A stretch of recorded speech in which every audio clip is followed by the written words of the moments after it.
Students, कैसे हो आप सभी? ठीक हो?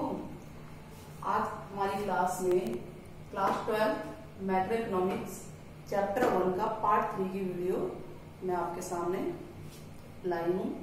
इसमें आज हम लोग मैक्रो इकोनॉमिक्स के स्कोप करेंगे। Scope of macro economics, scope यानी क्षेत्र। स्कोप, पहले इस वर्ड का मीनिंग समझ लो, फिर आपको सारे पॉइंट समझ में आ जाएंगे।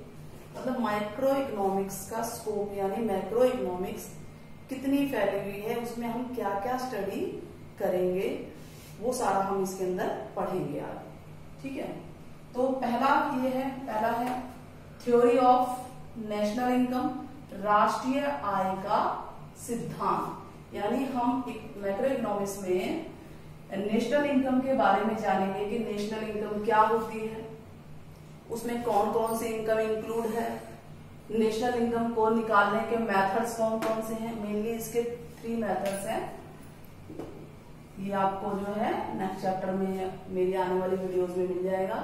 इसके अलावा नेशनल इनकम में जीडीपी, एनडीपी क्या चीज है, कैसे निकाली जाती है, ये सब हम जो है नेशनल इनकम के चैप्टर में पढ़ेंगे। तो वो एक चैप्टर बन के निकल के आ जाता है। ये पहला पॉइंट, यानी इसके जितने भी पॉइंट हैं एक तरह से वो इस पूरी बुक के चैप्टर्स हैं। यानी जो कितना हम उसके अंदर मैक्रो इकोनॉमिक्स के अंदर हम कितना स्टडी कर सकते हैं। तो पहला है national income, theory of national income, राष्ट्रीय आय का सिद्धांत। क्लियर हो गया? अब इसमें पढ़ना क्या है, दोबारा एक्सप्लेन कर देती हूँ। नेशनल इनकम क्या है, नेशनल इनकम को कैसे निकाला जाता है, किन किन विधियों के द्वारा निकाला जाता है। इसके अलावा GDP, NDP, gross domestic product, national domestic product, ये क्या होते हैं, इनके बारे में हम पढ़ेंगे आगे। नेक्स्ट स्कोप है थ्योरी ऑफ एम्प्लॉयमेंट, रोजगार का सिद्धांत। नेशनल, अब आप देखो मैक्रो इकोनॉमिक पूरे कंट्री लेवल पे होती है, पूरे एक देश के लेवल पे होती है, तो उसमें हमें रोजगार के बारे में भी जानना जरूरी है।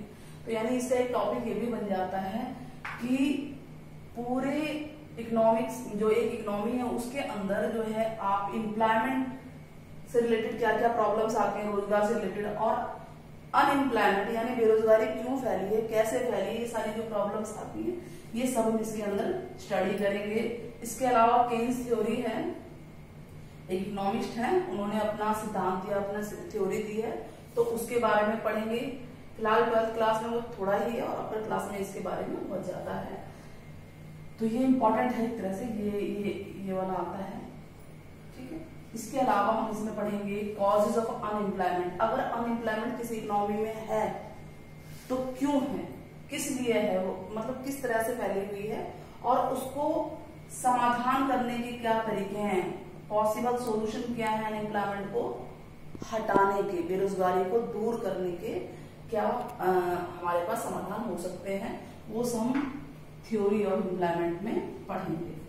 नेक्स्ट स्कोप क्या है मैक्रो इकोनॉमिक्स का? नेक्स्ट स्कोप है थ्योरी ऑफ मनी, मुद्रा का सिद्धांत। किसी भी इकोनॉमी में मनी सबसे ज्यादा मेन मैटर करती है, मनी, मुद्रा, क्योंकि विदाउट मनी तो हम इकोनॉमी को चलाना भी बड़ा मुश्किल है।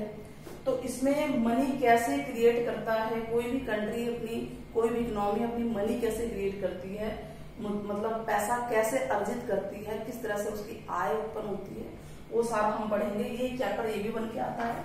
देखिए आपका ये चैप्टर बन गया, ये चैप्टर बन गया, उसके बाद ये भी चैप्टर बन गया। ये बहुत important chapter, very very important chapter है आपका। इसमें से काफी क्वेश्चंस भी निकल के आते हैं। तो वेरियस स्ट्रेटेजीज, यानी इसके अंदर हम पढ़ेंगे क्या क्या तरीके हैं, क्या क्या तरीके हैं, मेथड्स हैं ऑफ क्रेडिट क्रिएशन, यानी साख निर्माण के क्या क्या तरीके हैं, कैसे क्रेडिट क्रिएट करती है कोई भी इकोनॉमी के अंदर। जो मेन होते हैं बैंक्स वो रोल अदा करते हैं। इसमें आपके लिए मैं थोड़ा सा हाईलाइट कर देती हूँ। मान लीजिए कि एक कस्टमर ने 1000 रुपए बैंक में डिपॉजिट किए। कस्टमर उसका मान लीजिए, बैंक उसका मान लीजिए 10% यानी कि 100 रुपीज जो है डिपॉजिट रख लेगा। बचा कितना, 900 रुपए, और 900 को किसी दूसरे को लोन के रूप में दे सकता है। तो पर्सन 2 मान लीजिए आया, पर्सन 2 ने, ये पर्सन 1 है, पर्सन 1 ने लोन लिया, पर्सन 2 आया, उसने ये लोन ले लिया और उस लोन से उसने अपनी गाड़ी खरीदी। तो गाड़ी वाले को पैसे मिला होगा, उस गाड़ी वाले ने फर्दर उसको कोई यूज नहीं था, उसने बैंक में इसको जमा कर दिए, बैंक ने फिर से उसका 10% ऐसे रखा और बाकी पैसा जो है आपका कितना बचा 810 रुपीज जो है लोन दिया। तो आप क्या देख रहे हैं, एक छोटा सा एग्जांपल मैंने लिया कि पर्सन टू पर्सन जो है ये पैसा आपका चलता जा रहा है, यानी बैंक ने 1000 से 10,000 बनाने में टाइम नहीं लगाया। यानी अगर किस बैंक के पास 100 करोड़ है, 1000 करोड़ है, 2000 करोड़ है, तो वो उससे कितना पैसा क्रिएट कर सकता है, पूरा ये पूरा बाजार सा बन जाता है, यानी लेन देन का बाजार। एक ने लिया लोन, तो लोन लेके अल्टीमेटली किसी न किसी प्रकार से बैंक में ही जाएगा। इसके बारे में भी हम बहुत डिटेल से पढ़ेंगे, बहुत इंपॉर्टेंट टॉपिक है ये कि थ्योरी ऑफ मनी में जो है क्या टेक्निक्स है, क्या तरीके हैं जो कॉमर्शियल बैंक, वाणिज्यिक बैंक तो जानते हैं सब लोग, जितने भी बैंक हम देख रहे हैं जो जहां हम पैसे जमा कराते हैं या पैसे लेते हैं, लोन लेते हैं, वो सारे कॉमर्शियल बैंक के अंदर आते हैं। तो किस तरह से क्रेडिट क्रिएशन करते हैं, साख का निर्माण करते हैं, साख का निर्माण। इसके अलावा आरबीआई का रोल क्या है, reserve bank of India. Reserve bank of India her economy, her country का एक सेंट्रल बैंक होता है। हमारे बैंक के सेंट्रल बैंक का, हमारे सेंट्रल बैंक का नाम क्या है, आरबीआई। ये भी बताएंगे, इसके बारे में भी डिटेल से। तो अगला स्कोप है theory of general price level, सामान्य कीमत स्तर का सिद्धांत। यानी प्राइस, किसी भी चीज की कीमत कैसे डिसाइड होती है, उसको डिसाइड करने में, उसका निर्धारण करने में कौन कौन से फैक्टर जो है मेन डिटर्मिनेंट्स होते हैं, मोटा मोटा आपको बताऊंगी। ये भी बहुत इंपॉर्टेंट टॉपिक है कि एडी और एएस, एग्रीगेट डिमांड और एग्रीगेट सप्लाई, समग्र मांग समग्र पूर्ति, दो वर्ड आप याद रखिए। ये किसी भी इकोनॉमी में किसी प्रोडक्ट के प्राइस को डिटरमाइन करने में बहुत अहम मेन भूमिका यही निभाते हैं। तो ये आपका आएगा जनरल प्राइस लेवल। नेक्स्ट है थ्योरी ऑफ इकोनॉमिक डेवलपमेंट, आर्थिक विकास का सिद्धांत। किसी भी कंट्री का इकोनॉमिक डेवलपमेंट उस कंट्री को आगे बढ़ाने के लिए मेन चीज है। तो ऐसी क्या क्या प्रॉब्लम्स, बाधाएं, हर्डल्स आती हैं इकोनॉमिक डेवलपमेंट में, वो कंट्री को जानना जरूरी है। तो इसके अंदर हम यही पढ़ेंगे, problems related to change in per capita income. Per capita income Hindi में बता देती हूँ, प्रति व्यक्ति आय में कितना चेंज आ रहा है, पर कैपिटा इनकम, इसमें कितना चेंज आ रहा है, ठीक है। और इसके अलावा कंट्री की इनकम कितनी बढ़ रही है, एनुअल इनकम जो है, जो भी है, उसमें भी कितना बदलाव आ रहा है। अगर इनकम बढ़ती है तो समझिए कंट्री डेवलप कर रहा है, ग्रो कर रहा है। ये सब हम इसमें पढ़ेंगे। इकोनॉमिक डेवलपमेंट पढ़ेंगे। अंडर डेवलपमेंट कंट्री जो है, अंडर डेवलप्ड कंट्री यानी कम विकसित देश होते हैं, जो विकास कर रहे हैं, अभी विकास कर नहीं रहे, मतलब बहुत कम, उससे भी नीचे हैं। तो उनमें डेवलपमेंट कैसे लाई जाए, उनकी क्या प्रॉब्लम्स हैं, उनको कैसे सॉल्व किया जाए, ये सारा एक चैप्टर 1 के आता है आपके सामने। Now next 6th point is role of government. किसी भी इकोनॉमी में गवर्नमेंट का क्या रोल है, ये मेन है। इसमें आता है बजट। बजट में दो चीजें होती है। बजट देखिए, हम अपने घर का भी बजट बनाते हैं तो दो चीज होती है। सबसे पहले हम देखते हैं कि हमारी इनकम क्या है, उसके बाद हमारा रेवेन्यू। ठीक वैसे ही कोई भी गवर्नमेंट, कोई भी इकोनॉमी अपना बजट बनाती है, उसमें वो देखती है कि उसको किन स्रोतों से, किन सोर्सेज से इनकम आ रही है। आपको इसके बारे में मैं अपने आने वाले वीडियोस में डिटेल में बताऊंगी। अब आपको बस एक लाइन में बताती हूँ किन सोर्सेज से इनकम आ रही है किसी भी कंट्री में। आपको सोच के देखिए इंडिया में किन किन सोर्सेज से इंडिया की गवर्नमेंट को इनकम प्राप्त होती है, वो आपका इनकम है। उसके अलावा रेवेन्यू, इसके अलावा आपके एक्सपेंडिचर खर्चे, ठीक है। ये होता है आय और ये है व्यय। एक्सपेंडिचर,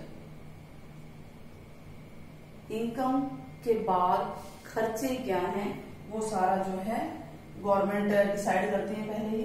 इनमें भी दो तरह की चीजें हैं कि एक इनकम होती है रेगुलर इनकम, एक होती है आकस्मिक अचानक आने वाली इनकम, एक होता है एक्सपेंडिचर में क्या रेगुलर बजट होते हैं और दूसरे होते हैं कुछ आकस्मिक बजट होते हैं। रेगुलर बजट मतलब रेगुलर एक्सपेंडिचर मतलब जैसे मान लीजिए हर साल कंट्री को रोड बनानी है तो उसका मैप तैयार करते हैं। कंट्री जो है 5 ईयर प्लान करके 5 सालों की जो योजनाएं होती हैं उसमें क्या क्या चीजें आती हैं वो सारा उसमें क्या क्या खर्चे आएंगे।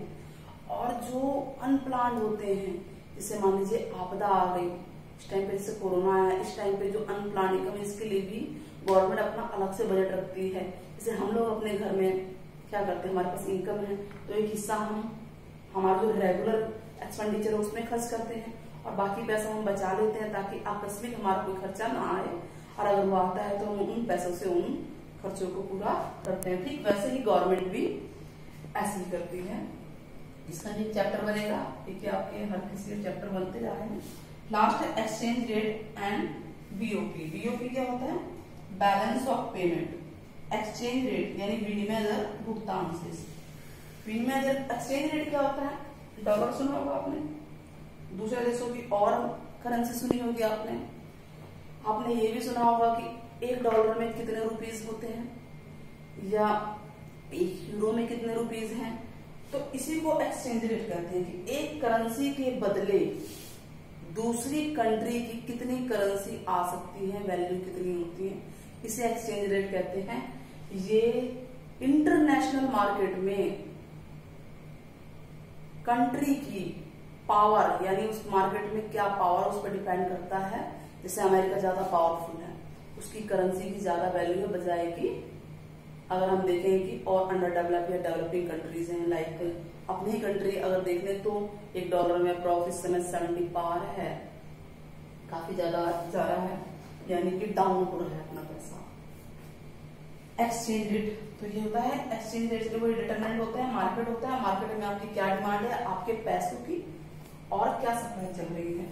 ठीक वैसे ही टैरिफ्स, डिफरेंट टाइप्स के टैरिफ्स होते हैं। एक कंट्री से दूसरी कंट्री में जब आप एक्सचेंज करते हैं या कोई भी चीज का आदान प्रदान करते हैं तो टैरिफ्स लगते हैं।